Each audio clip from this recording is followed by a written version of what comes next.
Hello प्यारे बच्चों, क्या हाल चाल है आप सभी के डियर स्टूडेंट्स। नवदीप सर की फिजिक्स की क्लास में आप सभी का स्वागत है प्यारे बच्चों। तो देखिए बच्चों, अपने आज स्टार्ट करने जा रहे हैं एक नया चैप्टर, चैप्टर नंबर 16, इलेक्ट्रॉनिकी। ठीक है, इलेक्ट्रॉनिक्स जिसको अपने इंग्लिश में बोल देते हैं। तो आप क्या करना, इसके थंबनेल में देख लिया करना कि कौन सी मीडियम की ये वीडियो है। मैंने इस बार हिंदी माध्यम लिख दिया है। ठीक है, कई बच्चे कंफ्यूज हो जाते हैं। और बाकी इसके टॉपिक देखो जो अपने करेंगे आज, वो है ठोसों में ऊर्जा बैंड की अवधारणा और चालक, कुचालक और अर्धचालक, यानी इंट्रोडक्शन ही है वैसे तो। लेकिन ये ठोसों में ऊर्जा बैंड वाला इसमें इंपॉर्टेंट चीज है, और इसमें से क्वेश्चन आ जाते हैं। इंपॉर्टेंट टॉपिक है ये, ठीक है। तो सारा चैप्टर थ्योरेटिकल है, ज्यादातर इसमें थ्योरेटिकल चीजें हैं। आपको न्यूमेरिकल कैलकुलेशन ये बहुत ही कम देखने को मिलेगा, लेकिन समझने वाली चीजें हैं, ठीक है। तो आपको बहुत ही अच्छे तरीके से समझना है एक एक चीज को, और बहुत ही अच्छे तरीके से इस चैप्टर को करना है। तो आज चलिए स्टार्ट करते हैं बच्चों आज की वीडियो एक नई एनर्जी के साथ। तो देखिए बच्चों, ये जो अपना चैप्टर है टोटल 6 नंबर का चैप्टर है। और ज्यादातर जो इसमें पैटर्न रहता है वो ऐसे रहता है, दो दो दो नंबर के क्वेश्चन आते हैं और दो एक एक नंबर के, ठीक है। और इस बार जो पैटर्न है वो भी लगभग ऐसा सही रहने वाला है। इसमें इस बार 3 नंबर का क्वेश्चन आने की ज्यादा चांस है, ठीक है। 3 2 1 भी हो सकता है इस बार पैटर्न, जो यानी कि मैं कह रहा हूँ संभावित इस बार पैटर्न जो है, ठीक है। तो देखो, ठोसों में ऊर्जा बैंड, तो सबसे पहले ये टॉपिक स्टार्ट करने से पहले आप एक बात मेरी ध्यान से सुन लो कि ये जो टॉपिक है इसमें ज्यादा गहराई में जाने की जरूरत नहीं है, ठीक है ना। जितना आपको बुक में दिया हुआ है, जितना आपको समझाया हुआ है, एक बार उतना समझ लो आप, ठीक है ना। जब आप ज्यादा दिमाग लगाना स्टार्ट कर देते हो, फिर क्या है, वो टॉपिक आपकी ज्यादा समझ में नहीं आता। समझ आई बात। तो सबसे पहली बात, आपने माइंड को ऐसे तैयार करना भी मुझे बोर्ड में नंबर अच्छे लेके आने हैं, और मेरी बोर्ड वाली कंसेप्ट क्लियर हो जाएगी, और आपके 12वीं के लेवल का ही है। अगर डिटेल में पढ़ना चाहते हो तो आगे इलेक्ट्रॉनिक्स की एक बुक की लगेगी पूरी बीएससी में, बहुत आराम से डिटेल से पढ़ना आप, ठीक है ना। तो यहाँ पर आपको उतना ही पढ़ना है जितना बोर्ड में, और अब ज्यादा टाइम भी नहीं बचा है बोर्ड के एग्जाम में। तो इस कारण बहुत ही अच्छे तरीके से आपको ये करना है। तो देखो क्या है कि परमाणु संरचना के अध्ययन से हम जानते हैं कि परमाणु में इलेक्ट्रॉन विभिन्न ऊर्जा स्तरों या कक्षकों में रहने के लिए बाध्य होते हैं। आपको पता है 14वें चैप्टर में आपने पढ़ा था कि जो इलेक्ट्रॉन है वो क्या है, अलग अलग कक्षकों में रहते हैं, ठीक है। और इन कक्षकों को अपने वैसे क्या बोल देते हैं, ऊर्जा स्तर बोल देते हैं। कि अलग अलग ऊर्जा के ऊर्जा स्तर मतलब एनर्जी लेवल जिसको, ठीक है, इंग्लिश में। तो यानी कि अलग अलग ऊर्जा के स्तरों में, यानी क्योंकि हर एक कक्षक में रहने वाले इलेक्ट्रॉन की अपनी फिक्स ऊर्जा होती है, तो इनको ऊर्जा स्तर या कक्षक भी बोल देते हैं, ठीक है। समझ आई बात। परमाणु के सबसे बाहरी ऊर्जा स्तर को संयोजकता ऊर्जा स्तर कहा जाता है, या संयोजकता कक्ष। अपने संयोजकता कक्ष तो पढ़ा ही है, और उस ऊर्जा स्तर को क्या बोलेंगे अपने, संयोजकता ऊर्जा स्तर। एक चीज अगर अगर आपको ऊर्जा स्तर के बारे में थोड़ी और बताऊं कि आप देखो, वैसे एक्चुअल में अगर पूरे सही 100% तरीके से अपने कहें तो ऊर्जा स्तर पता है वास्तव में क्या होता है। कि आप देखो यहाँ अलग अलग कक्षकों में जब इलेक्ट्रॉन रहते हैं तो इनकी ऊर्जा अलग अलग होती है, और वो अपने 14वें चैप्टर में इनकी ऊर्जा निकालनी सीख गए हैं, पहले दूसरे तीसरे सारों के लिए। तो अब क्या है कि इस इलेक्ट्रॉन वाली ऊर्जा को अपने क्या कर देते हैं, मान लो एक ग्राफ में ऐसे शो कर देते हैं, ठीक है। ग्राफ में अपने क्या कर देते हैं, ऐसे एनर्जी, ऐसे लाइनें खींच देते हैं, ठीक है। अलग अलग ऊर्जा की क्या खींच देते हैं यहाँ पर, ऐसे लाइनें खींच देते हैं। तो यहाँ पर इसकी ऊर्जा सबसे कम है, फिर इसकी ज्यादा है, फिर उसकी उससे ज्यादा हो जाएगी। तो इस तरीके की लाइनें अगर आपकी याद हो तो 14वें चैप्टर में भी आपने खींची थी, और इन लाइनों को ही अपने क्या बोल देते हैं, ऊर्जा स्तर। मतलब कि इलेक्ट्रॉनों की ऊर्जा को एक ग्राफीय माध्यम के थ्रू दर्शाना, ग्राफ की माध्यम के रूप में उनको व्यक्त करना, ये या उनको एक डायग्राम के थ्रू, जिसको अपने आरेख बोल देते हैं, ठीक है। मतलब अपने हिसाब से समझाने के तरीके से उसको दर्शाना, वो क्या है, उसको ऊर्जा स्तर बोल देते हैं। होता कक्षक है, कक्षक को अपनी ऊर्जा स्तर के हिसाब से बोल देते हैं, ठीक है। ठोसों में परमाणु बहुत ही अल्प दूरी या एंगस्ट्रॉम की कोटि पर स्थित होते हैं। ठोसों में जो परमाणु होते हैं, जो ठोस पदार्थ हैं, उसमें क्या होते हैं, बहुत ही अल्प दूरी पर ही, यानी एंगस्ट्रॉम यानी 10⁻⁻10 मीटर दूरी पर जो परमाणु होते हैं वो एक दूसरे से स्थित होते हैं, ठीक है। और इस दूरी को अपने जालक नियतांक कह देते हैं, या आपने ठोस अवस्था जो आपके चैप्टर आया होगा केमिस्ट्री में उसमें पढ़ा होगा, तो इसको अपने जालक नियतांक बोल देते हैं, जो ये दूरी होती है दो क्रमागत परमाणुओं के मध्य। तो परमाणुओं के मध्य इतनी कम दूरी होने पर इनके इलेक्ट्रॉनों के मध्य कूलाम बल प्रभावी होता है। भैया जब क्या है, आपको पता है कि एंगस्ट्रॉम की कोटि की दूरी होगी, तो आपको पता है कि कूलाम का जो नियम है वो ये कहता है कि जो कूलाम बल दो आवेशों के मध्य लगता है के Q1 Q2 बटा आर स्क्वेयर।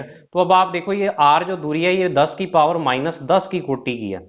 तो यहां पर अगर इसकी स्क्वायर करेंगे 10⁻⁻20 हो जाएगा, और इस 20 को जब ऊपर लेके जाएंगे तो 10⁻20, मतलब इतना बहुत ज्यादा कूलाम बल वहां पर उनके मध्य लग रहा होता है इलेक्ट्रॉनों के। और कैसा बल होता है? प्रतिकर्षण बल होता है ये वाला। ठीक है, क्योंकि इलेक्ट्रॉन बहुत ही सॉरी, जो परमाणु है वो बहुत ही कम दूरी पर एक दूसरे से स्थित होते हैं, तो इस कारण उनमें जो इलेक्ट्रॉन है वो एक दूसरे पर तीव्र क्या लगाते हैं? आकर्षण बल लगाते हैं। अतः इस कूलाम बल के कारण हम कह सकते हैं कि परमाणु आपस में अंतः क्रिया करते हैं। मतलब देखो, अंतः क्रिया का शब्द का मतलब यहां पर बल ही है। ठीक है, भी एक पूरा परमाणु, पूरे परमाणु में क्या है? इलेक्ट्रॉन है। ठीक है, तो वो इलेक्ट्रॉन क्या है? दूसरे परमाणु में जो इलेक्ट्रॉन है उन पर बल लगाते हैं। अब आप कहोगे कि सर नाभिक भी लगा सकते हैं, नाभिक लगा सकते हैं, लेकिन नाभिक तो क्या है? बहुत ही छोटे से भाग में होता है, उसके चारों ओर जो सबसे पहले स्थित होते हैं वो तो इलेक्ट्रॉन ही होते हैं। नाभिक तो अंदर जाके आता है उसके। ठीक है, तो यानी कि सबसे पहला जो कूलाम बल लगता है वो इलेक्ट्रॉनों के प्रतिकर्षण के कारण लगता है। तो इस कारण वहां पर क्या है कि अपने कह देते हैं कि परमाणु आपस में अंतः क्रिया करते हैं। अंतः क्रिया का मतलब एक दूसरे पर बल लगाते हैं। ठीक है, इस अंतः क्रिया के दौरान उनकी ऊर्जाओं का आदान प्रदान हो जाता है। क्या होता है वहां पर कि ऊर्जाएं उनकी चेंज हो जाती हैं, आदान प्रदान हो जाता है। ये एक ने दूसरे पर बल लगाया तो उस सिस्टम की क्या है? ऊर्जा चेंज हो जाएगी। मान लो एक पहले एक इलेक्ट्रॉन की ऊर्जा थी, अलग अलग ऊर्जा निकालें और फिर उनके बल के प्रभाव में निकालें, जिसको अपने विद्युत स्थितिज ऊर्जा बोल देते हैं। ठीक है, दो आवेशों के मध्य है के Q1 Q2 बटा आर। तो इस प्रकार उनके मध्य ऊर्जा का मान थोड़ा चेंज हो जाता है, ऊर्जा का आदान प्रदान हो जाता है। तो अतः इसके फलस्वरूप परमाणु के एक ऊर्जा स्तर का कई ऊर्जा स्तरों में विभाजन या विपाटन हो जाता है। तो अब क्या है कि मान लो पहले तो इलेक्ट्रॉन की थी फिक्स ऊर्जा। ठीक है, ये एक इलेक्ट्रॉन है, ये एक इलेक्ट्रॉन है। जब ये अलग अलग थे तब तो थी फिक्स ऊर्जा, लेकिन परमाणु यानी जब पदार्थ बना आपका, तो पदार्थ में ये दोनों जो परमाणु हैं या परमाणु हैं तो वो दोनों नजदीक आए, तो ये दोनों इलेक्ट्रॉन भी तो एक दूसरे के नजदीक आए। तो अब होगा क्या कि इन दोनों के मध्य प्रतिकर्षण बल लगेगा और उसके फलस्वरूप इनके मध्य ऊर्जा का आदान प्रदान होगा। तो ऊर्जा का आदान प्रदान इनके मध्य होने के कारण क्या होता है कि इनकी ऊर्जाएं चेंज हो जाती हैं। ओरिजिनल उतनी नहीं रहती जितनी की अलग अलग के मध्य समय थी। तो अपने क्या कह सकते हैं कि इनकी ऊर्जा चेंज होगी, तो मतलब ऊर्जा चेंज को अपने बोल देते हैं ऊर्जा का मान चेंज। यहाँ पर ऊर्जा का एक ऊर्जा स्तर का कई ऊर्जा स्तरों में विभाजन हो जाता है। ठीक है, अब आपको पता है इलेक्ट्रॉन क्या होते हैं? परमाणु के चारों ओर चक्कर लगाते रहते हैं। ठीक है, कक्षकों में। तो दो इलेक्ट्रॉनों के मध्य दूरी भी क्या होती है? हर टाइम चेंज होती है। तो अपने क्या है? संभावित उसकी ऊर्जा स्तर बन जाते हैं। भी पहले तो इलेक्ट्रॉन, मान लो आपके पास 10 इलेक्ट्रॉन वोल्ट ऊर्जा थी उसकी। ठीक है, लेकिन जब उसी उसी इलेक्ट्रॉन ने किसी दूसरे इलेक्ट्रॉन के साथ अंतः क्रिया की, तो अब उसकी ऊर्जा 10.1 होगी। पहले अपने उसकी ऊर्जा नोट की, फिर आपने कुछ देर बाद की तो आपने देखा 10.2 होगी। ठीक है, फिर कुछ समय बाद की तो आप कहोगे कि 9.9 होगी उसकी इलेक्ट्रॉन वोल्ट। तो ऐसे ऊर्जा का मान थोड़ा बहुत उसके लिए क्या होता है? चेंज होता है।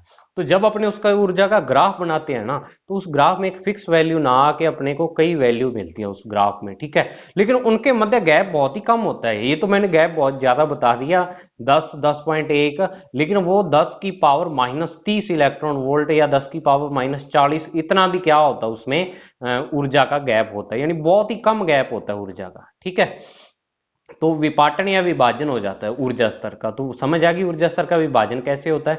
ऊर्जा चेंज होने से क्या होता है? ग्राफ में चेंज हो जाता है। ग्राफ में जहां एक लाइन आनी चाहिए थी वहां कई लाइनें आ जाती हैं। ठीक है, भी उसमें से कोई भी ऊर्जा हो सकती है इलेक्ट्रॉन की, संभावित ऊर्जा। तो अब क्या है कि अतः वह यदि किसी पदार्थ में n परमाणु हैं, तो उसके तो हम जानते हैं कि उसके प्रत्येक ऊर्जा स्तर का n ऊर्जा स्तरों में विभाजन हो जाता है। अब ये इसके कहने का मतलब ये है कि कोई पदार्थ है उसमें n परमाणु ले रखे हैं आपने, तो हर एक परमाणु एक दूसरे पर प्रभाव डालता है। हो सकता है उनके मध्य दूरी ज्यादा हो। मान लो कि आपके पास कोई परमाणु है, ये परमाणु है, ये है, ये है, ये है। ठीक है, अब मान लो इस वाले की बात करता हूं मैं, तो इस पर ये प्रभाव डालेगा, इसके इलेक्ट्रॉन डालेंगे, ये भी तो डालेगा। क्योंकि देखो, हो सकता है ये इसके तुलना में दूर हो, लेकिन ऐसे तो नहीं कह सकते कि ये प्रभाव नहीं डालेगा इसके इलेक्ट्रॉनों पर, या इसके इलेक्ट्रॉन इस पर बल नहीं लगाएंगे। तो ऐसे टोटल अगर मान लो आपने जो पदार्थ ले रखा है उसमें n इलेक्ट्रॉन है, तो वो सारे क्या करेंगे, इस अगर a की बात करूं तो वो बाकी हुए बचे हुए सारे उस पर क्या लगाएंगे, बल, या क्या करेंगे, अपने अपने कहेंगे उस पर बल लगाएंगे या उसके साथ अंतः क्रिया करेंगे। तो अब एक ऊर्जा का मान था, वो मान तो उसके पास था, ठीक है, और बाकी अगर मान लो टोटल n थे तो उस n में से ये एक परमाणु तो ये मैंने लिख लिया, ठीक है, तो अब बचे कितने, n-1। तो अब मतलब अब ऊर्जा की n-1 वैल्यू तो इस बचे हुए जो परमाणुओं के कारण होंगी और एक वैल्यू इसकी खुद की होगी, तो टोटल यहां पर ऊर्जा के जो संभावित मान है वो फिर से कितने हो जाएंगे, n। तो इस कारण n कह देते हैं अपने, ठीक है। बचे हुए परमाणु n-1 हो गए, लेकिन वो n-1 के कारण उसमें जो ऊर्जा के स्तर बनेंगे वो n-1 बनेंगे, लेकिन एक उसका खुद का हुआ स्तर, तो वो क्या है कि अपने बहुत सारे n स्तरों में विभाजन हो जाता है भी। अगर मान लो यहां पर आप कहते हो कि 10 इलेक्ट्रॉन वोल्ट इसकी ऊर्जा है किसी इलेक्ट्रॉन की, और इसमें जब ये पदार्थ बनता है तो इसमें टोटल 10 की पावर 5 इलेक्ट्रॉन है, तो अब जो इसका एक ऊर्जा स्तर होगा उसकी जगह अपने को कितनी लाइनें दिखेंगी कि आप इस 10 को इस 10 की पावर 5 से भाग दे दो, सॉरी 10 की पावर 5 को 10 से भाग दे दो, तो आप कहोगे कि सर 10 की पावर 4 है, यानी 10,000 लाइनें दिखेंगी अपने को, बहुत ही पास पास वाली, ठीक है। तो इस कारण क्या है अपने पास, आपको बस इतनी बात याद रखनी कि जब परमाणु आपस में अंतः क्रिया करते हैं तो उसका एक ऊर्जा स्तर बहुत सारी ऊर्जा स्तरों में विभाजित हो जाता है। अब ऐसे नहीं सोचना इलेक्ट्रॉन में विभाजित होता है, इलेक्ट्रॉन की ऊर्जा चेंज होनी स्टार्ट हो जाती है, ठीक है। तो इस कारण उसमें बहुत सारी अपने को एक लाइन की जगह लाइनों का गुच्छा दिखता है, लेकिन उनके लाइनों के मध्य ऊर्जा का गैप बहुत कम होता है, समझ आई बात। तो इस ऊर्जा स्तरों के समूह को अपने ऊर्जा बैंड कह देते हैं, समझ आई। अपनी तरफ से मैंने एक्स्ट्रा भी बता दिया आपको, इतना डीपली आपके नहीं है लेकिन फिर भी चलो मैंने आपको बता दिया। तो सबसे पहले क्या होता है एक बार रिपीट कर लो कि परमाणु होते हैं और परमाणुओं में इलेक्ट्रॉन होते हैं, इलेक्ट्रॉन एक दूसरे पर बल लगाते हैं ठोसों में।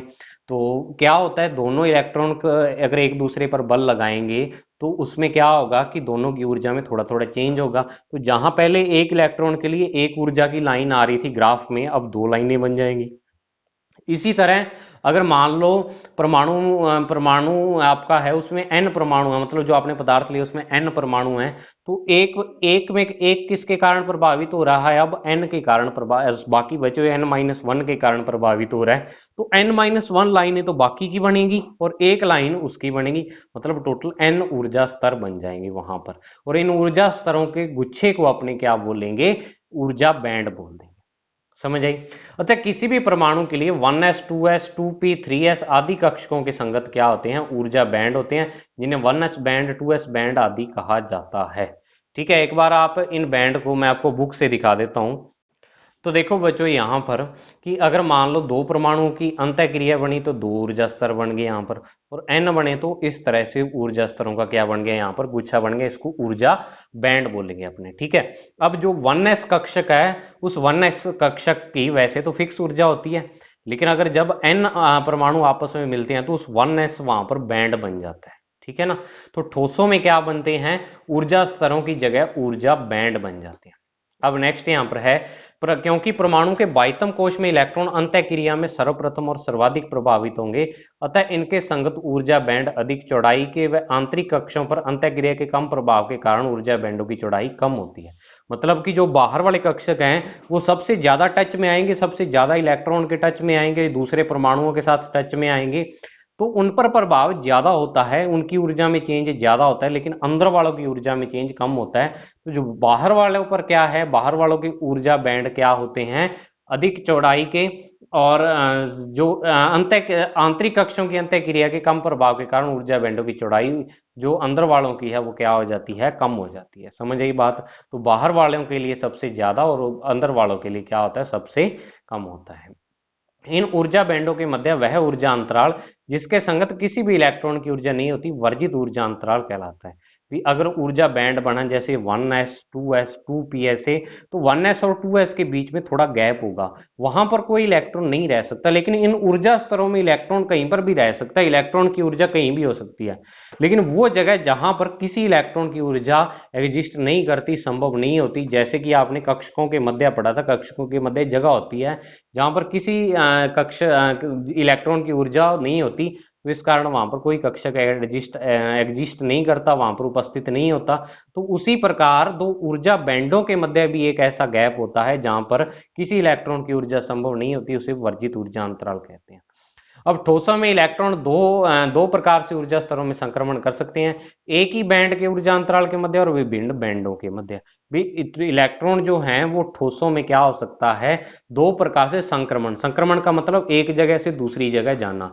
तो दो जगह से, दो तरीके से जा सकते हैं, या तो जो आपके पास मान लो 1s बैंड बना है, तो उसमें 1s में भी बहुत सारे ऊर्जा स्तर हैं, तो एक ऊर्जा स्तर से दूसरे ऊर्जा स्तर में इलेक्ट्रॉन जा सकता है, या फिर एक 1s बैंड वाला ऊपर वाले 2s बैंड में चला जा सकता है। ठीक है, ये बिल्कुल उसी तरीके से जैसे आप इलेक्ट्रॉन को उत्तेजित अवस्था में या मूल अवस्था में लाते हो, वही चीज है इसमें। ठीक है ना, लेकिन यहां पर अपने उस चीज को क्या है, बैंडों के रूप में समझ रहे हैं। तो बैंड एक ऊर्जा का ग्रुप है, ठीक है ना, ऊर्जा का एक क्या है वो, आप ऐसे कह सकते हो ग्रुप है, उसमें बहुत सारी ऊर्जा एग्जिस्ट करती है। इलेक्ट्रॉन की ऊर्जा उनमें से कोई भी हो सकती है ऊपर नीचे होकर। अब नेक्स्ट है चालक, कुचालक और अर्धचालक का वर्गीकरण। अब यहां पर जो चालक, कुचालक और अर्धचालक, आपने वैसे तो इसकी परिभाषा पढ़ी है, लेकिन यहां इनकी परिभाषा थोड़े अलग तरीके से आएगी। ठीक है ना, वहां पर तो आपने पढ़ा था वे पदार्थ जिनमें मुक्त इलेक्ट्रॉन होते हैं, चालक होते हैं जिनमें नहीं होते, सारे इलेक्ट्रॉन क्या होते हैं, एक दूसरे से बंधे हुए होते हैं, सारे कक्षक फुल होते हैं, तो वो कुचालक होते हैं। तो इस प्रकार पढ़ा था, लेकिन यहाँ पर ऊर्जा बैंडों के हिसाब से चालक, कुचालक और अर्धचालक को परिभाषित करेंगे। तो इनको समझने से पहले क्या है कि अपने उस बैंड पढ़ते हैं भी, ऊर्जा के बैंड है वो कितने तरह के होते हैं, फिर इनकी परिभाषाएं पढ़ेंगे। तो ठोसों में ऊर्जा बैंड तीन प्रकार के होते हैं। ठीक है, सबसे पहले संयोजकता बैंड। तो संयोजकता बैंड क्या होता है कि परमाणु के संयोजकता स्तर के संगत ठोस में इलेक्ट्रॉन जिस बैंड में होते हैं उसे संयोजकता बैंड कहते हैं। इस बैंड में संयोजी इलेक्ट्रॉन होते हैं, यह पूर्ण या आंशिक भरा। तो अब देखो, इसका मतलब ये है कि मान लो लिथियम की बात करता हूं मैं, लिथियम 3 नंबर पर आता है, तो इसमें जो इलेक्ट्रॉन होंगे 1s2 2s1। ठीक है, तो अब क्या होगा, 2s जो कक्षक है इसमें एक इलेक्ट्रॉन है, तो इस एक इलेक्ट्रॉन की क्या हो गया, ऐसी ऊर्जा बैंड हो जाएगा, 2s बैंड इसको बोलेंगे। जिस कक्षक के सापेक्ष होगा उसको अपने उसी नाम से पुकारेंगे, तो 2s बैंड बन गया। तो अब यहां पर ये वाला जो बाह्य कक्षक है बिल्कुल 2s है, 2s में एक इलेक्ट्रॉन है, तो इस बाह्य बैंड को या बाह्य कक्षक के संगत जो बैंड होगा उसको अपने संयोजकता बैंड, क्योंकि इसमें जो इलेक्ट्रॉन स्थित होगा ना वो संयोजी इलेक्ट्रॉन होगा, मतलब वो संयोजकता निर्धारित करता है पदार्थ की। ठीक है, तो ये बिल्कुल उसी तरीके से जैसे आप केमिस्ट्री में पढ़ते हो। तो परमाणु के संयोजकता स्तर के संगत ठोस में संयोजी इलेक्ट्रॉन जिस बैंड में रहते हैं उसे संयोजकता बैंड। इस बैंड में संयोजी इलेक्ट्रॉन होते हैं और ये पूर्ण आंशिक, ये किसी प्रकार से हो सकता है। फिर आता है चालन बैंड। अब चालन बैंड क्या होता है कि संयोजी बैंड से उच्च ऊर्जा वाला बैंड चालन बैंड कहलाता है। इसमें इलेक्ट्रॉन या तो नहीं पाए जाते या आंशिक रूप से पाए जाते हैं कभी कभी। ठीक है, अब इसका मतलब चालन बैंड क्या हो गया, वही लिथियम वाला अगर मैं आपके सामने उदाहरण लूं तो 1s2 और 2s1 इसमें ये होता है। लेकिन अगर मैं यहाँ पर 3s लिखूं तो आप कहोगे कि सर इसमें 3s जीरो होगा, तो लेकिन 2s1 जो संयोजकता है उसके जस्ट बाद वाला जो बैंड होगा या बाद वाला कक्षक के संगत बैंड होगा उसको अपने क्या बोल देंगे, चालन बैंड। तो इसमें चालन बैंड कौन सा हो गया, 3s बैंड हो गया लिथियम में। इसी प्रकार हर एक पदार्थ के लिए होता है। ठीक है, तो इसमें या तो इलेक्ट्रॉन पाए नहीं जाते या आंशिक आंशिक रूप से कैसे पाए जाएंगे कि जब अपने नीचे वाले को ऊर्जा देके ऊपर वाले में बेच देंगे। ठीक है, तो वहां पर उसको आंशिक रूप से कह सकते हैं। फिर आता है वर्जित ऊर्जा अंतराल। तो संयोजी बैंड और चालन बैंड के मध्य ऊर्जा अंतराल या ऊर्जा का गैप, जहां पर क्या होता है कोई इलेक्ट्रॉन नहीं पाया जाता, संयोजी वर्जित ऊर्जा अंतराल कहलाता है। ठीक है, तो अब चालन बैंड ये वाला हो गया और संयोजी बैंड ये वाला। चालन बैंड की ऊर्जा थोड़ी सी ज्यादा होती है, संयोजी की थोड़ी सी कम होती है, और यहाँ पर इसके बीच गैप होता है। ठीक है, तो इस गैप को अपने क्या बोल देते हैं, वर्जित ऊर्जा अंतराल, और इसको अपने डेल्टा ई जी से शो करते हैं इसकी ऊर्जा को। और ये चालन बैंड की ऊर्जा में से जब अपने संयोजी बैंड की ऊर्जा को घटा देते हैं तो क्या आ जाता है अपने पास, वर्जित ऊर्जा अंतराल आ जाता है। अब आप कहोगे कि सर यहाँ तो बहुत सारी ऊर्जा स्तर हैं, बैंड में तो ऐसे बहुत सारी लाइनें होती हैं ऊर्जा की, तो आप ये वाली ऊर्जा कौन सी लिख रहे हो। तो बच्चों देखो, लाइनें तो बहुत सारी होती हैं, लेकिन उन लाइनों के मध्य ऊर्जा का गैप बहुत ही ज्यादा कम होता है, बहुत ही ज्यादा कम। तो अगर अपने सारों का औसत निकाल लें, सारे बैंडों जो उसमें जितने ऊर्जा स्तर बने हैं सभी का अपने औसत निकाल लें, तो वो लगभग एक फिक्स ही वैल्यू आती है। और वो फिक्स वैल्यू ही क्या होती है आपके पास, ईवी और ईसी होता है। ठीक है, जैसे आपको अगर मैं औसत निकालने के लिए कह दूं, भी आपको निकालना 10.1 10.12 10.14 10.12 10.11 10.13 इस प्रकार से। तो आप देखना 10.1213 इसके पास पास ही रहेगा। ठीक है, यानी बीच में बहुत ज्यादा गैप नहीं है। तो औसत बिल्कुल उसी तरीके से, तो इसमें क्या है, ऊर्जा का लगभग फिक्स सा मान रहता है। अब देखो इसके आधार पर अपने चालक कुचालक अर्धचालक को समझते हैं। सबसे पहले चालक, तो चालक क्या होते हैं कि वे पदार्थ जो विद्युत धारा का चालन आसानी से करते हैं, चालक कहलाते हैं। ये तो अपने परिभाषा पढ़ ली। इनकी चालकता इतने महो पर मीटर या ओम इनवर्स मीटर इनवर्स 10 की पावर 6 से 10 की पावर 8, और प्रतिरोधकता जो होती है वो 10 की पावर -8 से 10 की पावर-6 ओम इंटू मीटर होती है। इनके मात्रक एक तो याद रखना, एक इनकी वैल्यू आपको ऐसे याद रखनी पड़ेगी। ठीक है, तो इसमें से जो ज्यादातर क्वेश्चन पूछते हैं वो आपसे या तो इनकी चालकता या प्रतिरोधकता पूछ सकते हैं। आपने एक क्वेश्चन ये बनता है यहां से। अब नेक्स्ट देखो इसमें क्या है कि चालक पदार्थों में संयोजकता बैंड या तो आंशिक रूप से भरा होता है या उच्च ऊर्जा बैंड से अति व्यापन किए हुए होता है। उदाहरण हेतु सोडियम में सोडियम का जो इलेक्ट्रॉनिक विन्यास है वो क्या होता है, 1s2 2s2 2p6 3s1। तो 3s कक्षक आधा भरा होता है। ठीक है, तो अतः 3s बैंड का आधा भाग संयोजकता बैंड जिसमें एक इलेक्ट्रॉन उपस्थित होगा वह आधा भाग चालन बैंड की तरह व्यवहार करेगा। अब देखो आप सोडियम के लिए समझो कि सोडियम में क्या होता है कि जरूरी नहीं कि चालन बैंड ऊपर वाला ही लें अपने। ठीक है, जो संयोजकता बैंड है उसका आधा भाग ही चालन बैंड की तरह, मतलब कि जो सोडियम का ये 3s बैंड है, तो 3s बैंड के क्या है, आधा ही इलेक्ट्रॉन से भरा हुआ है। मतलब एक इलेक्ट्रॉन है, इसमें दो आने चाहिए। तो जो बचा हुआ इलेक्ट्रॉन है उसकी ऊर्जा जितनी होनी चाहिए वो वाला भाग तो रहता है खाली, और जो इलेक्ट्रॉन इसमें भरा होता है उसकी जितनी ऊर्जा हो सकती है वो क्या होता है यहाँ पर भरा। तो यहाँ पर अपने को क्या मिलेंगे, ऊर्जा स्तर मिलेंगे या ऊर्जा बैंड। तो आधा भाग इसका भरा हुआ मिलेगा और आधा खाली, क्योंकि इसमें एक इलेक्ट्रॉन है। तो ऊपर वाले आधे खाली भाग को अपने चालन बैंड बोल देते हैं और ये संयोजकता बैंड बोल देते हैं। ठीक है, तो सोडियम में अगर आपसे पूछें, ये जरूरी नहीं है कि बाह्य कोश जो होगा उससे जस्ट ऊपर वाला जो कोश है उसको ही अपने चालन बैंड बोलेंगे या चालक कोश बोलेंगे, जरूरी नहीं है ये।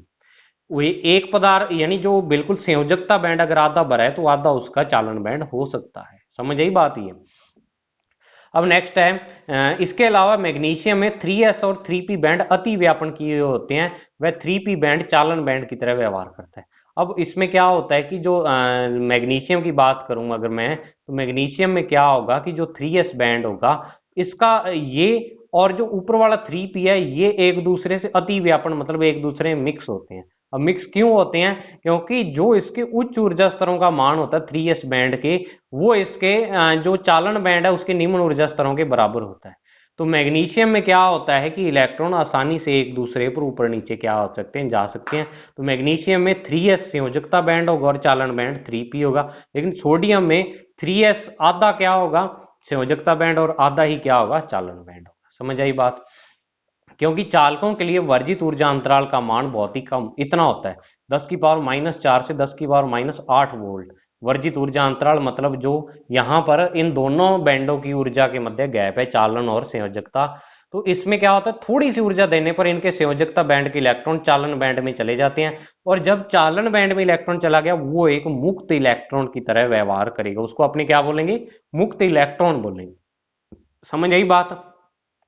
तो इस कारण ये चालकों की व्याख्या है भी, चालक विद्युत धारा को आसानी से प्रवाहित क्यों होने देते, क्योंकि थोड़ी सी इलेक्ट्रॉन को ऊर्जा दे दें तो वो किस में चले जाएंगे, संयोजकता बैंड में चले जाएंगे, और उसमें क्या होगा कि वो विद्युत धारा का चालन आसानी से करे, सॉरी चालन बैंड में जाकर विद्युत धारा का चालन आसानी से करेंगे। ठीक है बच्चों। फिर आता है कुचालक।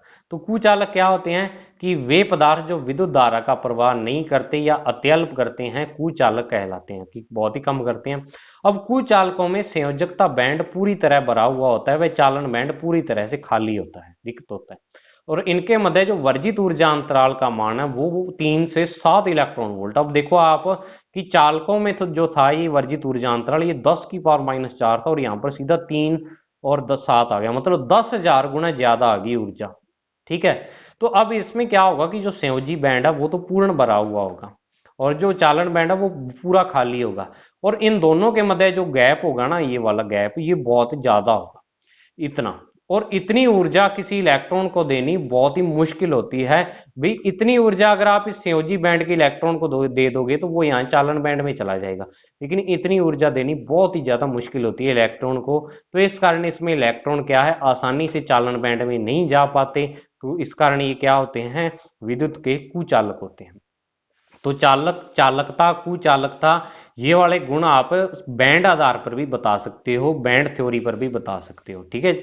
तो अब इनकी जो चालकता होती है वो 10⁻18 से 10⁻12 मोह पर मीटर, और प्रतिरोधकता इतनी होती है। तो इनकी प्रतिरोधकता तो ऑटोमेटिक ही ज्यादा है, मतलब ये विद्युत धारा को प्रवाहित नहीं होने देते। फिर तीसरे नंबर पर आता है सेमीकंडक्टर, जो अपने ये चैप्टर है, यानी अर्धचालक। क्या होता है कि वे पदार्थ जो परम शून्य ताप यानी 0 केल्विन ताप पर पूर्णतः कुचालक और अधिक ताप पर चालक की तरह व्यवहार करते हैं, अर्धचालक कहलाते हैं। इनके संयोजी बैंड और चालन बैंड के मध्य ऊर्जा अंतराल कम, लगभग 1 इलेक्ट्रॉन वोल्ट की कोटि का होता है, और इनका प्रतिरोध ताप गुणांक नेगेटिव होता है। इनके उदाहरण सिलिकम, जर्मेनियम, इंडियम, एंटीन एंटीमोनाइट, ठीक है ये। तो अब अर्धचालक क्या है इसके बारे में डिटेल से पढ़ेंगे। अब आप कहोगे कि सर बैंड थ्योरी पर आपने बताया नहीं, तो बैंड थ्योरी के हिसाब से आगे आएगा। हर एक तरह का कितने प्रकार के अर्धचालक है, उनकी बैंड थ्योरी के हिसाब से किस प्रकार वो चालन करते हैं, कैसे उनका यूज होता है, क्या कुछ उससे बनाते हैं अपने, वो सारा इस पे पढ़ेंगे। तो वो आप इतनी बात याद रखो कि वे पदार्थ जो क्या होते हैं परम शून्य ताप पर क्या होते हैं कुचालक, और अधिक ताप पर चालक की तरह व्यवहार करते हैं, अर्धचालक कहलाते हैं। और इसमें जो क्या है, इस वर्जित ऊर्जा अंतराल है वो चालकों से तो क्या होता है ज्यादा होता है, लेकिन कुचालकों से क्या होता है कम होता है, यानी बीच वाले होते हैं ये, ठीक है। अर्धचालक मतलब आधे चालक, लेकिन क्या है चालकों से ज्यादा उपयोग होने लगे ये वाले अर्धचालक जो पदार्थ है। आज अपनी जितनी दुनिया देख रहे हैं टेक्नोलॉजी की, अर्धचालकों पर ही चल रही है। अगर अर्धचालक ना होते तो आप इतने छोटे छोटे जो आपके हाथों में फोन है ना, ये अर्धचालकों की ही देन है, ठीक है। जो ये वीडियो देख रहे हैं, वीडियो रिकॉर्ड कर रहे हैं, ये सारी अर्धचालकों की देन है। अगर यहाँ पर मोबाइल की जगह कैमरे होते ना इतने इतने बड़े, तो किसी से ना लिए जाते और ना ही उससे कोई वीडियो बना पाता, ठीक है। तो ये बच्चों आपकी आज का था टॉपिक, और मुझे उम्मीद है आपको पसंद आया होगा। तो इसी तरीके से अपने करेंगे, क्योंकि अब मेरा रीट का पेपर कैंसिल हो गया, 20 जून को होगा वो। अब आप पर ही हूं मैं, तो बिल्कुल निश्चिंत होकर आप पढ़ते रहो, और मुझे जरूर बताना आपको ये वीडियो कैसी लगी। तो मिलते हैं बच्चों नेक्स्ट वीडियो में बहुत ही जल्द, तब तक के लिए thank you, have a nice day प्यारे बच्चों।